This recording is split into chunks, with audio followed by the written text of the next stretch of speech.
Hey, everybody, what's up? Welcome into another edition of the Chop Shop. It is Championship Sunday edition of the Chop Shop. Trey Wingo here with Mark Schlereth. Mark, I know we talked about this a lot when we worked together on NFL Live, but to me, Championship Sunday is my favorite day of the year. It's better than the Super Bowl because you have 4 teams, 2 games, and 1 dream. And if every player is honest about it, they at least want the opportunity to play for a title. And that is why I think Championship Sunday is better actually than Super Bowl Sunday. Yeah, it is. I mean, it's the 4 best teams have gotten themselves to this point. And it's not the 4 best teams throughout the entire of the season. It's the 4 best teams that are playing the best down the stretch.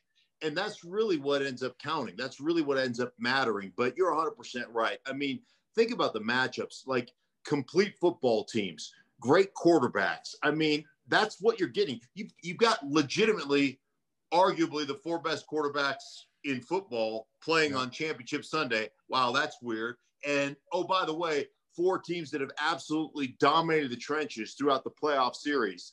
That's the 4 teams that have made it. So, like I said, it's not quarterbacks that win championships. It's not defenses that win championships. It's not offenses. It's complete football teams. And I think you've got the 4 most complete football teams representing their conferences this Sunday.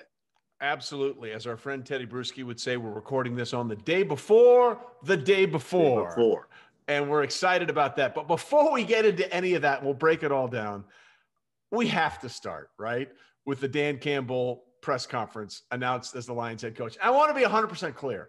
I want and wish nothing but success for Dan Campbell and the Detroit Lions. But when he was the Dolphins interim coach in 2015, he sort of had this same swagger and bravado, and we sort of lovingly made fun of it. You're like, man, Campbell, make Miami great, and all this kind of stuff.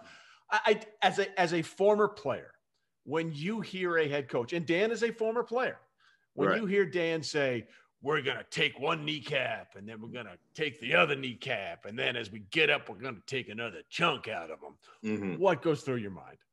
I just like, I was like, oh, Dan. Like one of the things I always say, you remember when McAdoo took over the Giants? Yeah. And he wore that jacket that was like 4 sizes too big that he borrowed from an offensive lineman. And I was just like, we're on the set of NFL Live. I was like, oh gosh, like you cannot wear that jacket. And one of the things I always say about a head coach, forget about X's and O's, your ability to command your audience, whether that's the audience of the media, whether that's the audience in your auditorium of your players, or the audience of your coaches. You've got to be able to command that audience. And when it comes to the, let's win one for the Gipper speech, nobody gives a shit. We're not in college. Like, hey man, I understand the importance of this game as it relates to my livelihood and sticking around in the National Football League. So I'll tell you a funny story about this speech stuff. So I'm getting ready to play in Super Bowl 32. It's the Denver Broncos versus the Green Bay Packers. The Green Bay Packers, 13-point favorites at the start of the week. I think it went down to like 11.5 at kickoff, right? And so we go out, we win the game. And so I start working at ESPN several years later. And Tom Jackson, who's a dear friend of all of ours, Tom Jackson is Mr. Bronco, right? So Tom Jackson, apparently, I didn't realize this, was in our locker room. And so I get on the campus of ESPN and I see Tom Jackson, and it's all hugs, and goes, oh, Bronco brother, bro. How he was like just loving on me and goes, man, I'll tell you what, there's never a better time than that speech before Super Bowl 32 that Mike Shanahan gave to you guys while you were sitting in the locker room before you took the field for Super Bowl 32. Is the most impressive, most amazing speech I've ever heard. And he goes, what'd you think? I go, I don't remember it. I don't remember any of it. Like, he's like, what do you mean you don't remember it? I go, I wasn't listening to that. I mean, I had things I'm so singularly focused on what I have to do to help my team win. Like, I didn't listen to the shit he was saying. I don't care about what he was saying. I know what I got to do. So he could have said anything. I wasn't paying any attention. I don't remember. I don't have one recollection of anything that came out of his mouth during this great speech that Tom Jackson told me about, because I wasn't listening. And I think for the most part, the players are going, dude, I'm not biting anybody's kneecaps. I don't. Your biggest issue, Dan Campbell, is your team's not very talented. And I've called games for the last 4 years. That's one of the least talented teams that I've called the game on, especially on the defensive side. Yeah, look, by the way, side note, Super Bowl 32 played on January 25th, your 32nd birthday. You guys won 31-24. Terrell Davis MVP in his hometown of San Diego. But that's a separate issue entirely. Yes. My point in bringing up the Dan Campbell stuff is whether or not he's a successful head coach for the Detroit Lions, it will have nothing to do with whether or not double kneecapping ever becomes an official stat in the NFL. I will say this, at least he was authentic, right? Because Dan, I know Dan. We've seen Dan around. Yeah. That's who he is. So if he's successful, it will be because his players respond and they find the right way to make them win. But nobody in the NFL, I'm sorry, is any tougher than anybody else because everybody is freaking tough in the NFL. Right. You mentioned, I'm glad you did. I think the biggest thing from a success standpoint for any coach is being authentic. Yeah, being who he you is are. Authentic. He is authentic. And that part plays well for him. Now, I mean, is he a little rough around the edges? Yeah, but that's Dan. At least he's authentic and he believes that. And he was a really good, he was a really good blocking tight end during his time. And he's a tough dude. And I appreciate that part about him. Absolutely. So we wish him and his speeches and the dude and the Big Lebowski, all of that, all the best of luck. But the Lions are nowhere near the games we're talking about on Sunday, which are the conference championship games. Let's start with the first game. By the way, there's big injury news in both of these games. The first game is the NFC championship game, Green Bay hosting Tampa Bay. And the big news there is Antonio Brown is out. He's not going to play. How much in your mind does that change what the Bucs will be able to do? Because down the stretch of the season, Mark, and you had a couple of their games, when you had Godwin, when you had Evans, when you had Brown and Gronkowski, they were a matchup nightmare. Yeah, they certainly were. And I think more than anything, for whatever reason, and maybe it goes all the way back to their time together in New England, they speak the same unspoken language. Yeah. There is that ability for them to look at one another and just get it. That's something that has taken a lot of time with the other receivers on that receiving core. It's taken more time with Mike Evans. It's taken more time with Chris Godwin. It's taken more time with Scotty Miller. As soon as Antonio Brown came in, they had that, right? They had that ability to just be wavelength, to be connected to one another. I will say this though, there are so many different weapons that team has that I look at it and say, yeah, it hurts, but it doesn't hurt a lot because they've got some of the great, with Gronkowski and Cameron Brate and all the different weapons they have, they almost have too many guys to go to. So I think that part, I think they'll be able to overcome the injury on the offensive side of the ball. And they have developed over time. And I've told you this before, Brady said early in the season, we didn't get to develop that kind of connection between me and receivers, that Correct. Unspoken language because of the heat of Tampa and the newness of the offense. That's something in the last 6-8 weeks they've really worked on, last 6 weeks of the season and throughout the playoffs. And they have been really kind of tied together as an offense. So I think the Antonio Brown, he's a super talented guy. I don't think it hurts as much as it would have even 5 or 6 weeks ago. Yeah, just a couple of numbers for you here to talk about what we're thinking about. First of all, if Aaron Rodgers has the lead at half at Lambeau, it's as good as over. In his career, including the postseason, the Packers are 69-1-1 when Aaron Rodgers is under center and they go into halftime with the lead. But the other thing, as I was doing some research for this, Mark, was just amazing to me. And we've talked about it, and sometimes we all both get grief about it, but it's still so crazy that I don't think people will fully wrap their heads around it until 10 years from now.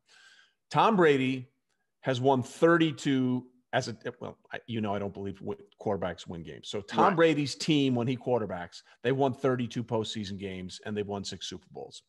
The 3 Super Bowl winning quarterbacks in Green Bay Packers history, Bart Starr, Brett Favre, and Aaron Rodgers combined have won 32 postseason games with their teams and have 4 Super Bowl championships.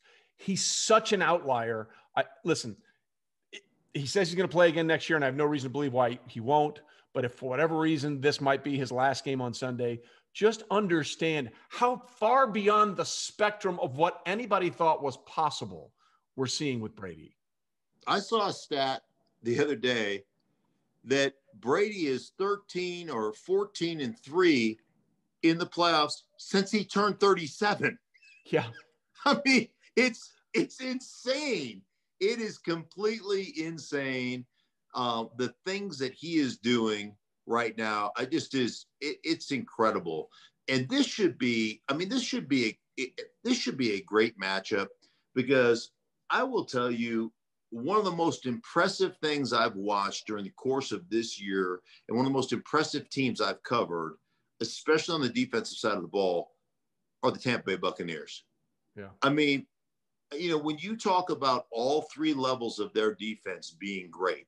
And by the way, they get Vita Vea back this week. They get Vita Vea back on the inside. Right. Vita Vea comes back.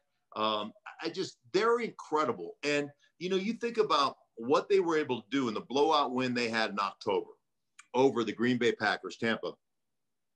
Of Aaron Rodgers' 5 picks, 2 of them were in that game. One was a pick 6, and one was a pick that was, returned to the 2-yard line, both off of blitzes.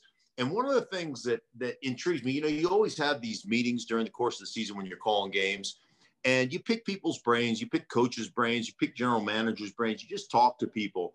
And sometimes things just really resonate with you. And one of the things that resonated with me is it was Sean Payton about Blitz. He goes, something he learned about Blitz and Blitz stuff from Brian Dawkins. Yep. And he said, the key to Blitz, obviously, and I've always said this, it's timing and execution. But the key to the blitz is, can you, on your 4th step, affect the quarterback? You don't have to sack him, but can you affect the throw on the 4th step?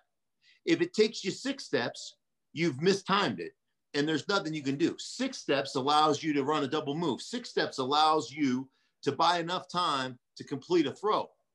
And one thing Tampa did was they affected Aaron Rodgers in that game. He was like below 50%. I think he had 160 some odd yards throwing. He had the 2 picks. I mean, for Aaron Rodgers, he was as bad as he could be. And I'm telling you, they timed that blitz so well. So to me, one of the big keys for Aaron Rodgers and the Green Bay Packers is, how do you deal with that blitz? Obviously, how do you run the ball, and how do you do those things to kind of take some of the sting off of that? But I think the other thing is, and Aaron is the best in the business of this, can you change your snap count? Can you quick count them? 319. Right. Can you get them to the point where their timing is off, where they have to stop their feet, where they have to restart their blitz, where you snap it 3 yards before they trigger, and now it's 7 steps or 6.5 steps before they get to your quarterback, so that you can run a double move, so that DBs can't squat on that route and that route combination, knowing that ball's got to come out quickly. Like, that's a chess match within a chess match that I'm really looking forward to watching. Yeah, and it's interesting, if you just look at the numbers for the season, how evenly matched this team is. Green Bay's total defense was 9th. Tampa Bay's offense was 7th. Green Bay's offense was 5th. The Tampa Bay defense was 6th. But one of the things that held up really well for Green Bay in the game against the Rams, where obviously Aaron Donald was not right. We all know that. We understand that. But that front 7 for the Rams was really good. And without Bakhtiari, their left tackle, that line held up well.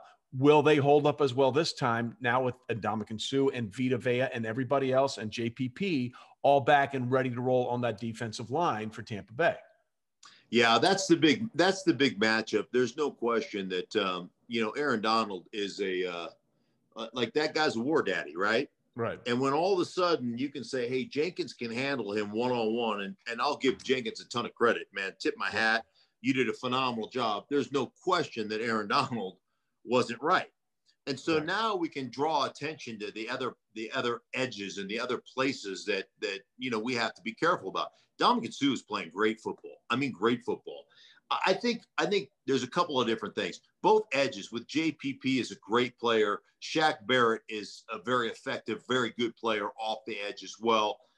Devin White, his ability to blitz, his ability to tie up backs, his ability to go man to man, and a lot of what he does is what we would call, when I was playing, we call them green dogs. Teddy Bruschi used to call it a book blitz, right. Meaning that if you see that back sticking in, that back to stay in to help in protection, you automatically fire.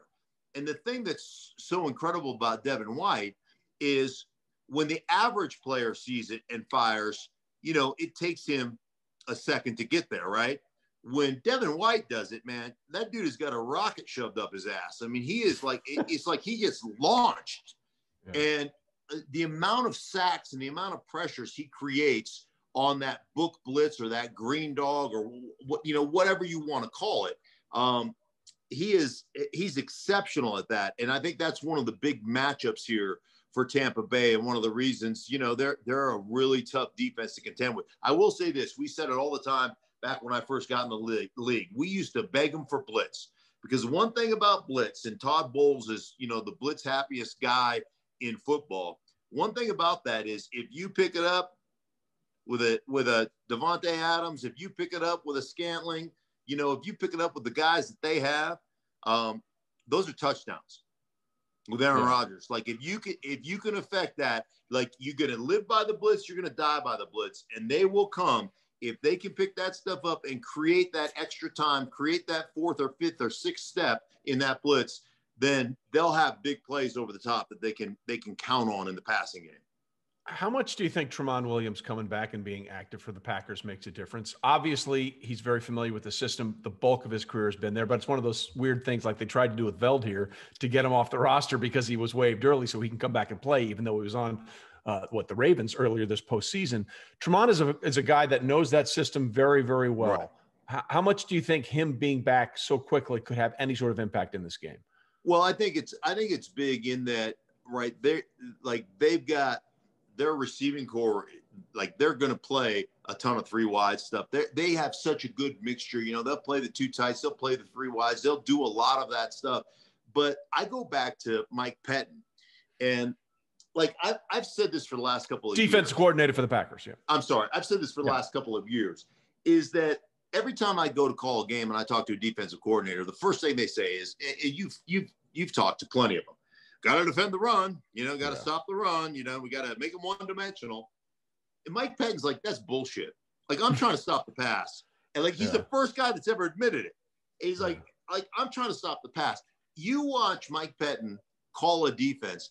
I couldn't believe when I broke them down. I had a Packer game. I broke them down over a 3-game stint. How many times they played nickel to base? How many times they played dime to base, 6 DBs to base? They're like, hey man, I'm just going to get my best 11 on the field.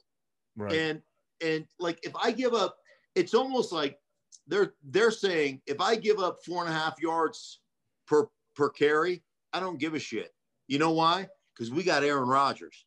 Right. So if you put together, a 12-play scoring drive that takes 7 minutes, right? And we've got Aaron Rodgers scoring in 1.5 minutes, like, we're going to win that battle. And we'll stop you at some point. We'll make you kick 1 or 2 field goals in the red zone. We win because we'll outscore you. And so that's Pettin's kind of philosophy, is we'll let you run the ball, but you're not throwing. We're going to have so many DBs on the field that you're not throwing it against us. So I think that's part of kind of that reasoning why Williams makes a difference coming back. Yeah, the home field advantage thing is kind of real in this one, even though I think there's going to be less than 9,000 people in the stands. Not for Brady. Obviously, he's very familiar with cold weather, but the Bucs play in Tampa, and it's going to be below freezing in that game. How much do you think that's a factor for Tampa going up there? I don't think it's a big deal. It's a big deal for the guys standing on the sideline. Yeah, you get cold fast by not moving. Right. It probably actually helps because Jensen, the center for the Tampa Bay Buccaneers, he's got swamp ass. That dude, have you seen how many towels he's got shoved in the crotch of his pants? It's like a rainforest down there. Right. And Brady makes him shove all these towels. It's like he's wearing a Depends undergarment. I mean, Yeah. So, like, he might not have to wear that undergarment. That may give him a little bit more freedom to dispense some justice. I like that.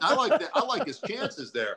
The snow and the cold, actually, as a player, to me, doesn't bother you at all.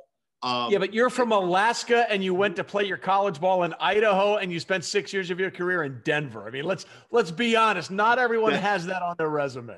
Right. I'll tell you where it'll have the biggest effect is if it's windy, that's miserable, or if it's wet, like if it's a real wet snow. If it's just cold, I think they'll be okay. Although I will say, I only like one of the things you always wanted to do when you were a player. Like you have certain stadiums, like I got to play in this stadium.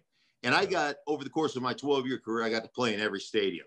Not the new ones, obviously, those ones I didn't get play in, but right. I got to play in every stadium. Lambeau was like on everybody's, I got to check this one off, right? Everybody's bucket list. Absolutely. And I'll never forget, you walk out of the locker room, at the visitors' locker room at that time, and you had to walk down these stairs. And so you walk out, and it was in December, right? It's colder than monkey nuts out there. Yeah. And so you walk down these stairs, and they had this plywood tunnel. And so you're standing there, you're like, it's not that cold. And like, it's not that bad out here. Like, I'm all right, because you're sleeveless and everything else, right? Then you walk down this tunnel, and it's probably about 20 yards or 15 yards of this plywood tunnel that they encased you in as you walked out. And you're like, I'm going to be all right.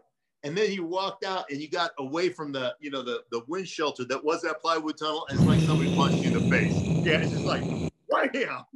And you're like, oh God, it's freezing. Skin to win wasn't a good idea. Right. So I'm playing in Green Bay. It is so freaking cold out. And I broke my helmet. So I'm in a play and I break my helmet, right? And so the freaking face mask is all jingled, like it just snapped. So I take the helmet off without missing a beat. I run over to the sideline, I chuck it, and another offensive lineman threw me his helmet. Well, I don't have a really big head. So this guy had, like, it was a size 8. It was like a freaking bobblehead helmet. And he'd been standing on the sideline. He's a backup. The helmet is like frozen solid. It was like putting on an ice brick on my head. And I buckled up. It doesn't fit. I had to play like 3 plays with this freaking helmet on. Like, you want to talk about player safety. There was none of that, right? And so, anyway, they finally fixed my helmet and threw it back into me. But it was that was a nightmare. So, yeah, the cold does have an effect on you. But, it's the NFC Championship. You should be able to handle it. Right. And one of two things is going to happen Sunday afternoon, and either one is remarkable. Either Aaron Rodgers, in his incredible career, will only play in his 2nd Super Bowl, which is ridiculous if you think about it. He's only been once, and they won it. Super Bowl 45, 31-25 final score. Yeah. Or the other one is Tom Brady's going to play in his 10th. Just think about that. Yeah. Tom Brady's going to – if they win, Tom Brady will play in his 10th Super Bowl. 10. Yeah. That's like you went to 3 and that's considered off the charts good. 10. He has the potential to play in his 10th. It's remarkable. I mean, it is, and I say this all the time about Tom Brady, the thing that just blows me away more than any other thing, more than all the stats and everything. The fact that you haven't been sated by success, the fact that human nature hasn't overtaken you. Like the fact that you still show up and grind. And when you talk to Tom or you talk to the players that play with Tom right now in Tampa, they'll tell you, man, that dude, like, no stone unturned. He comes in, prepped, works his butt off. Like he's leading that football team through his work ethic and preparation, where guys have had to kind of grow up. A lot of dogs in those locker rooms, man. Coming out like crazed dogs for Dan Campbell for the NFC Championship game. All right, so all said, chips into the middle of the table. Who you got? I still am going to go. I'm going to go with the Green Bay Packers. I think Rodgers is playing so well. I think they'll learn so much from what they experienced in that first matchup, especially turning the ball over. I just don't see Aaron Rodgers turning the ball over like he did I see them exploiting some of those things. I think that's going to be the end all for them. I think Green Bay goes. So you're saying Rodgers' bark is going to be better than Brady's? Yes. Roger, way to go. Hi. I'm taking the Packers as well. And I'll tell you why after we make our picks for the AFC Championship game. But now we go to the AFC Championship game. And the big news there is that Patrick Mahomes, clear the concussion protocol, is going to play. First of all, neither you nor I are surprised by this, correct? Yeah, there was never a doubt. I mean, I did think, like, during that game on Sunday against the Browns, I was like, you realize that they never actually diagnosed him with a concussion. He went out into concussion protocol. So I was like, you do realize that there's, like, that to me, not that they're being shady, like, no, they're not, but I was like, that does clear them to kind of jump through the hoops a little bit quicker because he was never actually diagnosed. And I don't believe that he had one. I mean, there was a really weird aspect to that injury in general. Well, you know, it's interesting because I talked to Chris Nowinski today about that. And because I thought the same thing, because, like, I felt like his neck was compressed, and I know people have talked to him, think his neck was compressed. And Chris, who does a great job with the Concussion Foundation, he said, "Look, I hear what you're saying, but have you ever seen that happen in any play ever in the NFL?" And my response was no. He said, the glassy eyes, the unsteadiness, to me, he absolutely thought it was a concussion. So whether or not it's going to be diagnosed as one, I don't know. But neither one of us are surprised that he is playing on Sunday. Yeah, no. And I think the biggest thing for me was never, is he going to clear concussion protocol? Is he going to be able to play? That was never my concern. My concern was that foot. Yeah, like big toe. Yeah, that he was laboring, and you could tell it was affecting the way he played. And, you can't, I had somebody this week ask me, well, can you shoot that up? Well, yeah, but then your whole foot goes numb. Correct. Right. So, like, and it's really hard. I played throughout a playoff series when I was in Washington. We played Atlanta in the divisional game. We played the Detroit Lions in the championship weekend. And then we played the Buffalo Bills in the Super Bowl. And I had a high ankle sprain that was really bad. So I had my leg shot up for all three of those games. And that, when you shoot it up, it just drains. I mean, gravity pulls it down. My whole foot would go numb. And so I'd play that whole game numb with my foot being numb. Now, I played offensive line, so it's a little different. Like, as a quarterback, I think it would be really, like, it's difficult for anybody to play that way. But you can't shoot that toe up and have your whole foot go numb because you got to have that feel of where your feet are and how you drive on the football and all that stuff. So, like, it's going to be a pain tolerance thing for him. And he's plenty tough to play that way. But that's my bigger concern than the concussion protocol. Totally agree. And for those that don't understand, also, when you shoot something up, you could miss. There was a playoff game, I think in 2000 or 2001, where Jerome Bettis had his leg shot up and they hit the wrong spot and his entire leg went numb and he couldn't play. He was out there, couldn't feel a thing. So he had to go back into the locker room. The other thing, obviously, is this is a rematch of a regular season game, just like the Chiefs, just like the Packers and Bucks were. And in that game, I think it was week 4 up in Buffalo, two things were amazing to me. First of all, I think the Chiefs ran for 245 or 250 yards. We don't know about Clyde Edwards-Helaire in this game. He's listed as questionable. Do you think the Chiefs will be able to run on Buffalo the way they did in that regular season matchup up in Buffalo in the rain? I don't think they'll be able to do that. But the thing about the Chiefs that blows me away, and I've never bought into this kind of we can just flip the switch mentality. I've never bought into this kind of NBA aspect when it comes to football. And yet the Chiefs seem to be able to do that, right? They seem to be able to do whatever they want. And I go back to last week against Cleveland. Like that first drive, I think they like 5 or 6 were runs right off the bat. They ran it right down their throat for that first drive touchdown that they put on the board. So they've got that ability. That's one of the things that makes them so difficult is they can do that. I don't think they will. I think the Bills I think they've got great depth on their defensive line. I think their linebacking core is great. I think all 3 levels of their defense are really good. They don't have one legitimate pass rusher that threatens you. And so for me, like when you game plan as an offensive player, when you game plan a defense, if you don't have one guy that you have to slide to, or you have to use a back on, or you have to use a tight end on, where you say, hey man, we can go 5-0 protection, R5 against your 5, and we can get 5 people out in the pattern, and you feel pretty confident that you'll hold up in that, like the sky's the limit for you. And to me, that's where the Chiefs are right now. I don't think they're afraid. Like, Hughes is a really good player. Don't get me wrong. Oliver's a really good player, right? Hughes is supposed to be their pass rush war daddy, but he hasn't been that this year. Right. And so they're good players, but there's not anybody that you're saying we can't afford to go 5 one-on-ones across the board. And when the Chiefs are in that situation and their receivers can get out and they can hold up for 2.5 seconds, there's nobody in football that can cover their guys. It's impossible. It's interesting because one of the reasons they ran for all those yards in that game up in Buffalo, Buffalo didn't blitz them one time in that game. In fact, you have to go back to all the way through the 2016 season.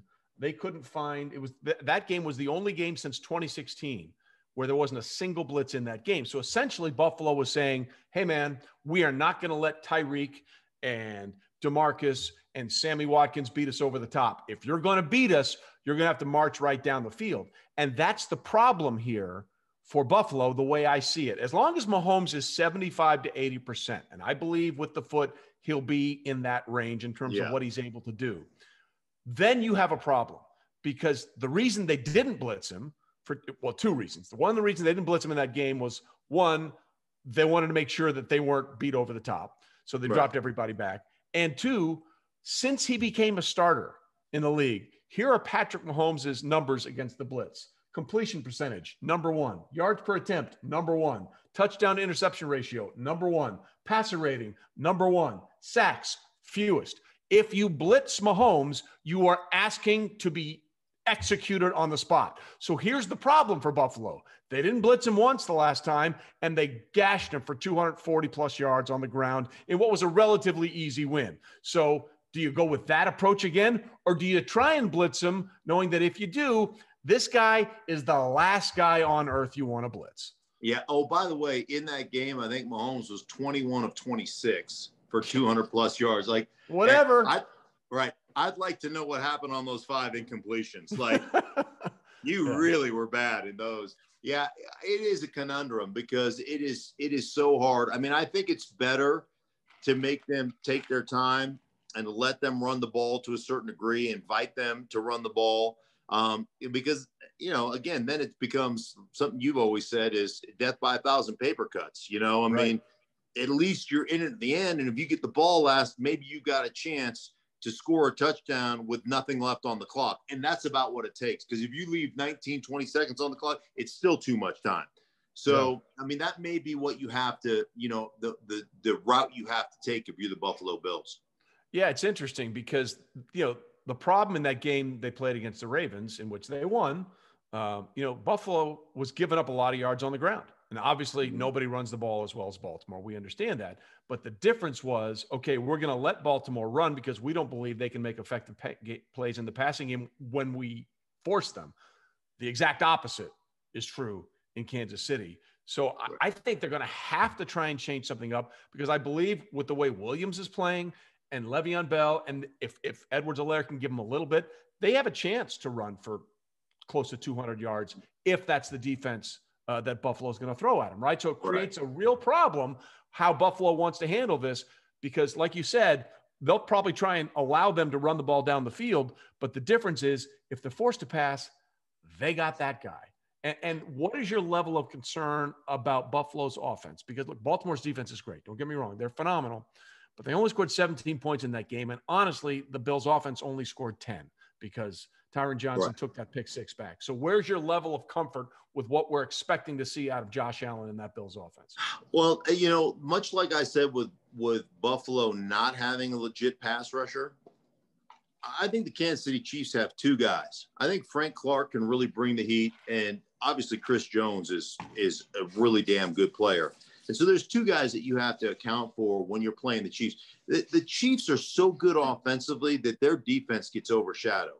Correct. Tyrann Mathieu is a great player. Did he play a great game on Sunday? Oh my gosh. I think they just get overshadowed, overlooked.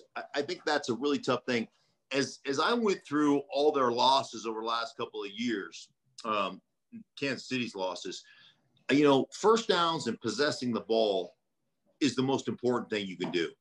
Yep. And obviously keeping, it's cliche to a point, but it's true. You got to keep Mahomes on the sideline. You got to hope that, that they sit on the sideline for 7 minutes and are so antsy to get out there that they make one bad play. I think the thing that was most impressive to me in the game against Baltimore when it came to Buffalo's defense is they gave up a lot of yards. They gave up a lot of rushing yards. They gave up some big plays in the passing game. But on every drive, they found a way to make one big play. Yep. and put Baltimore in a 2nd down and 14 situation. And in every drive, they found one series in that drive where they put them behind the chains. Now, the problem is Kansas City was down, right? 2nd down and 19, and they throw a touchdown to Travis Scott. What are you going to do? You have to be able to do that. You've got to be able to create some 3rd down situations. And one of the things you probably want to go do is, if you're Buffalo, go study the Denver Broncos. Now, the Chiefs have won 10 straight games against the Denver Broncos, 5 straight years that they've thunder punched the Denver Broncos. But go back to both matchups this year. One matchup, they were 0 for 8 on 3rd down, I believe, or 0 for 9 on 3rd down. That was a game at Arrowhead. Yeah, they have done a really good job of being able to stop them on 3rd downs. You need to go study kind of the Vic Fangio scheme in those situations and how they matched up. And even then, they still lost those games, but that'll be interesting to see exactly how Buffalo approaches Patrick Mahomes, especially on 3rd down situations. And the other thing that can't be overlooked here is what the Chiefs are trying to accomplish. Something your Broncos teams did, something the Cowboys did before you, and something the Patriots did after you, and they were the last team to do it, try and repeat as Super Bowl champs. How much do you think they're thinking about that as they go into the game, knowing they have an opportunity, if they win this game, to do something that hasn't been done in 16 seasons in the NFL? I definitely think they're doing that. They think about that. You can't help but think about that.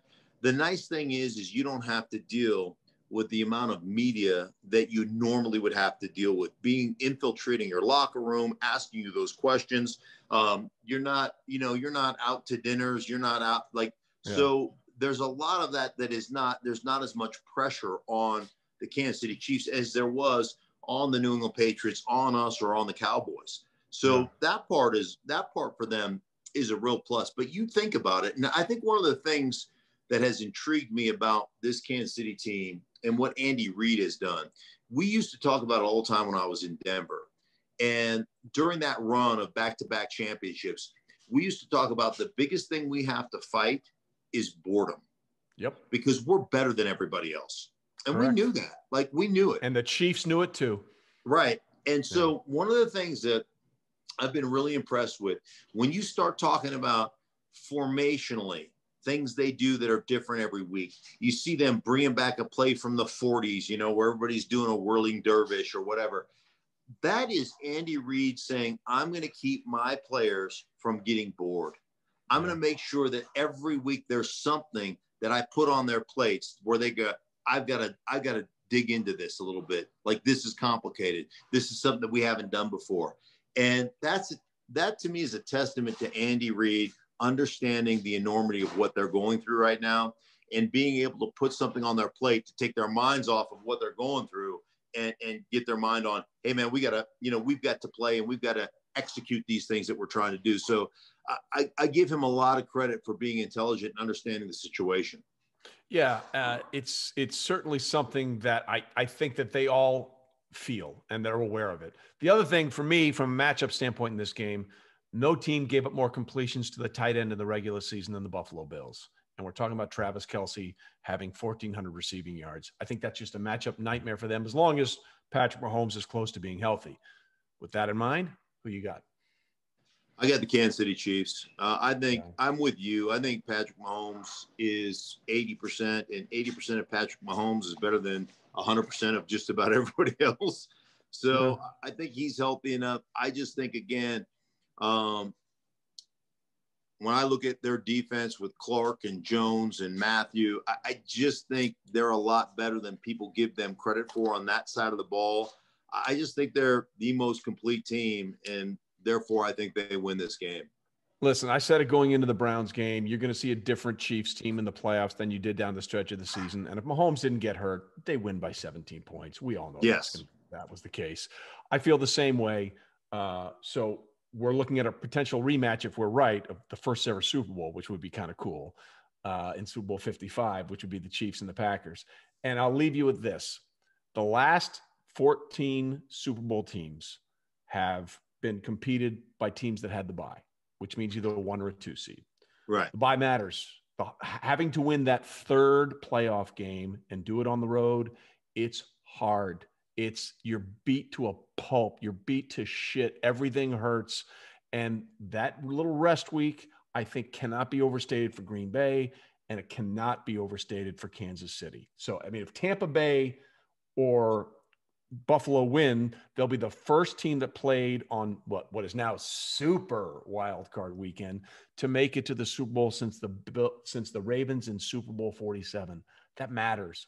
I do think that little extra time away matters. It certainly does. It matters not only physically, it matters a lot physically, because I've done it both ways. I've been a wild card team that went on the road. Well, actually, we had one home game, I think. We have one home game. Because we played. That was the title game you won. That was the title game you won in Pittsburgh that year, right? Yeah, right. But I think we played Jacksonville at home. Yep. And then we went to Kansas City. Then we went to Pittsburgh. So we didn't go 3 games on the road. But bottom line is, the difference between playing 3 games and having that Super Bowl and having that week off, not only physically what it does for you, but mentally what it does for you as well. Huge advantage, no question. Yeah. All right, so we'll see if we're both right, or we'll see if we're both idiots, or it's a 50-50 split. And we'll talk about this on Monday and find out if we're tough enough for Dan Campbell.